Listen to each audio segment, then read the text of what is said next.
सलाम साथियों, आप देख रहे हैं हिंदुस्तानी मीडिया। अभी हम मौजूद हैं मधुबनी के उत्सव गार्डन में और ये मधुबनी शहर के गंगा सागर के पास स्थित है। यहाँ पर आज विश्व संगीत दिवस के मौके पर एक प्रोग्राम आयोजित किया गया है जिसका नाम सांस्कृतिक कार्यक्रम के तौर पर दिया गया है, जहाँ जो लोकगीत है वो यहाँ पर पेश किया जाएगा और तरह तरह के जो यहाँ पर गायकी है, जो गायक लोग हैं वो यहाँ पे गायकी करेंगे और अपना प्रदर्शन दिखाएंगे। किस तरह से वो क्या कुछ गाते हैं वो यहाँ पर दिखाएंगे। यहाँ के जो आयोजक हैं उनका ये कहना है कि किस तरह से एक तरफ जब संगीत का जो कह सकते हैं कि हालात लोगों ने बिगाड़ा भी है, कुछ फूहर लोगों ने जिस तरह से संगीत में जो बोल अब गंदे अल्फाजों का इस्तेमाल करना शुरू कर दिया है, ऐसे में सांस्कृतिक जो संगीत है, जो संस्कृति से जुड़ा हुआ संगीत है, उसको बढ़ावा देने का काम यहाँ पर किया जाता है। इस प्रोग्राम के जो आयोजक हैं वो मौजूद हैं, हम उनसे बातचीत करते हैं कि आखिर विश्व संगीत दिवस के मौके पर क्या कुछ वजह है कि इन्होंने इस तरह के प्रोग्राम का आयोजन किया है। क्या नाम हुआ आपका?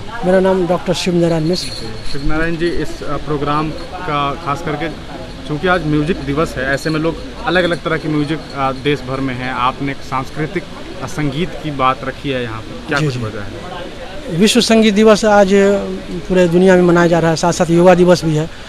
तो विश्व संगीत दिवस के अवसर पर आज यहाँ जागरण संगीत कला महाविद्यालय के छात्र छात्राओं के द्वारा और स्थानीय भी कलाकार इसमें शामिल हो रहे हैं, गांव देहात के भी और मधुबनी शहर के भी, जो संगीत अपने भाव को गीत के माध्यम से, नृत्य के माध्यम से प्रकट करेंगे।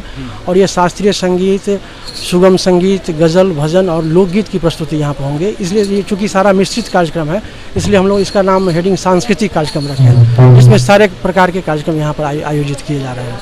आप खुद क्या करते हैं? मैं वाटसन उच्च विद्यालय में संगीत शिक्षक हूँ और मैं जागरण संगीत कला महाविद्यालय में संस्थापक रहा हूँ इस संस्था का।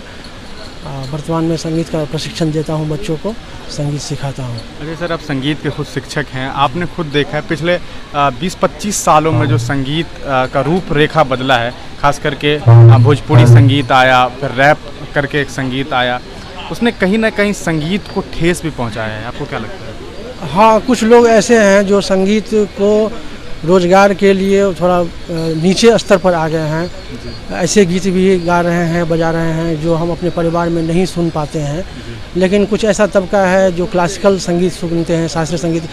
भारत रत्न मिला था लता मंगेशकर जी की, उनकी जो गीतें हैं या उनका जो संगीत है वो बहुत उच्च स्तरीय संगीत है।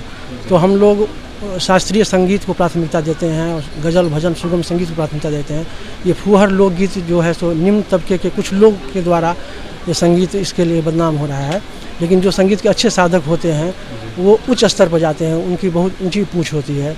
भारत रत्न जैसे उपाधि उन्हें प्राप्त होती है, पद्मश्री, पद्म विभूषण ऐसी उपाधि प्राप्त होती है। और संगीत में रोजगार के भी अवसर भी मिलते हैं। प्रोफेसर जो बनते हैं कॉलेज में, यूनिवर्सिटी में, उन्हें कम से कम 1 लाख 1.5 लाख रुपया उनको आमदनी होता है, महीना का होता है। लेकिन कुछ कलाकार केवल कैसेट निकाल दिए और कुछ इसलिए फूहर संगीत भी, थोड़ा संगीत का आजकल स्तर गिर रहा है, जिससे हम आपसे सहमत हैं। परंतु संगीत को हम लोग आगे बढ़ाएं, उच्च स्तर पर ले जाए, इसके लिए प्रयत्नशील रहते हैं। ठीक है, बहुत बहुत धन्यवाद। क्या नाम है सर आपका?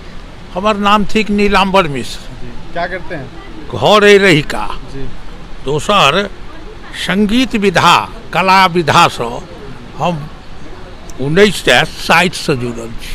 अच्छा, आपके पास लगभग 80 साल का एक्सपीरियंस है इसको लेकर, नहीं सॉरी 60 साल का एक्सपीरियंस। अगर आप 1960 से इसमें हैं तो 60 सालों में आपने संगीत को बढ़ते हुए देखा है या नीचे जाते हुए देखा है? बढ़ते हुए देखे हैं, विभिन्न विधा में आ गया। पहले शास्त्रीय संगीत थी और गांव की कला को अब दूसरे रूप में परिवर्तन करके, जैसे कि हिंदी में ही गाना था सब, ओकरा मैथिली में यूट्यूब ही भ गए मधुप जी के कारणे। आर की कहल के मधुप जी आर इनका ठाकुर जी रविंद्र ठाकुर के कारणे गाम गाम मैथिली में जतेक हिंदी के गीत छै तकर उल्था में सब भ रहल छै, खूब सुंदर भ रहल छै।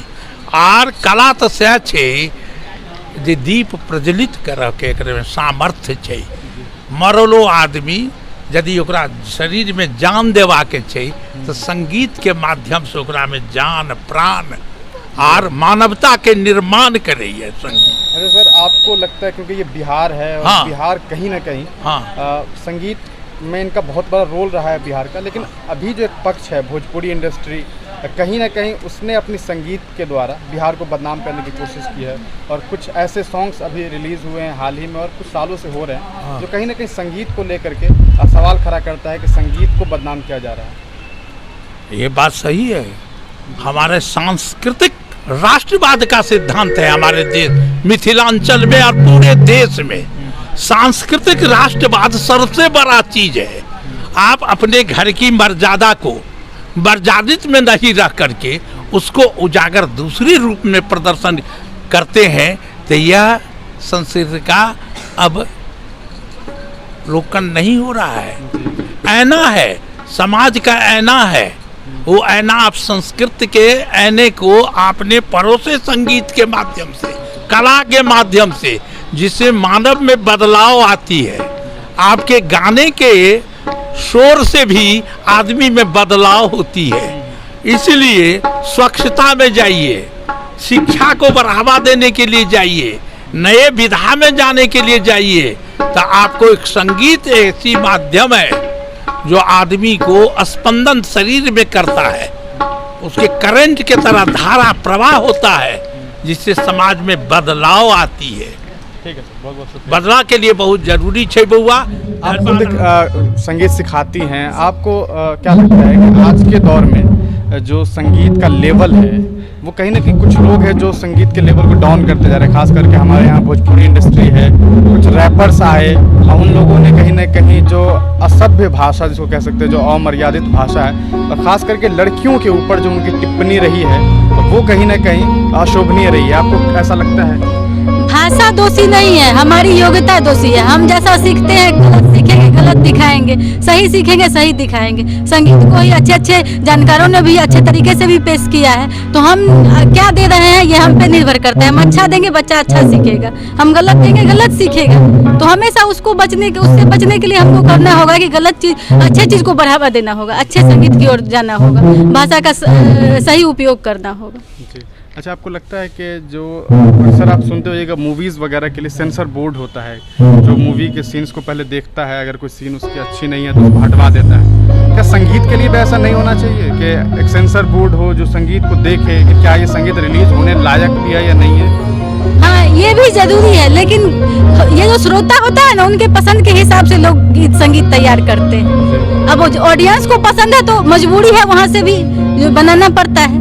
अब ऑडियंस अगर ना पसंद करे तब बनना बंद हो जाएगा। लेकिन मतलब ये है कि जो लोग आज गलत गा रहे हैं उसके लिए कहीं ना कहीं पब्लिक भी दोषी है। पब्लिक पूरा दोषी है। हम एक्सेप्ट कर रहे हैं, हम उन चीजों को बढ़ावा दे रहे हैं। हम यहाँ से निगलेक्ट करें तो कैसे जाए? सुन रहे हैं, हम ही व्यूज दे रहे हैं। हाँ, हम ही व्यूज दे रहे हैं तभी तो बढ़ रहा है। ठीक है, बहुत बहुत शुक्रिया।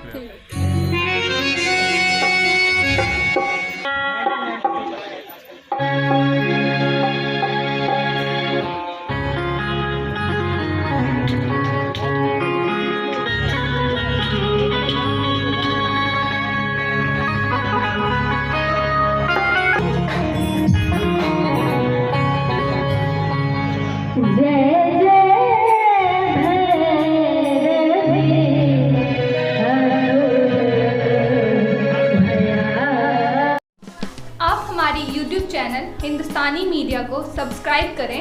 अगर आप Facebook पे हैं तो हमारे पेज को लाइक करें जिसका लिंक डिस्क्रिप्शन में है।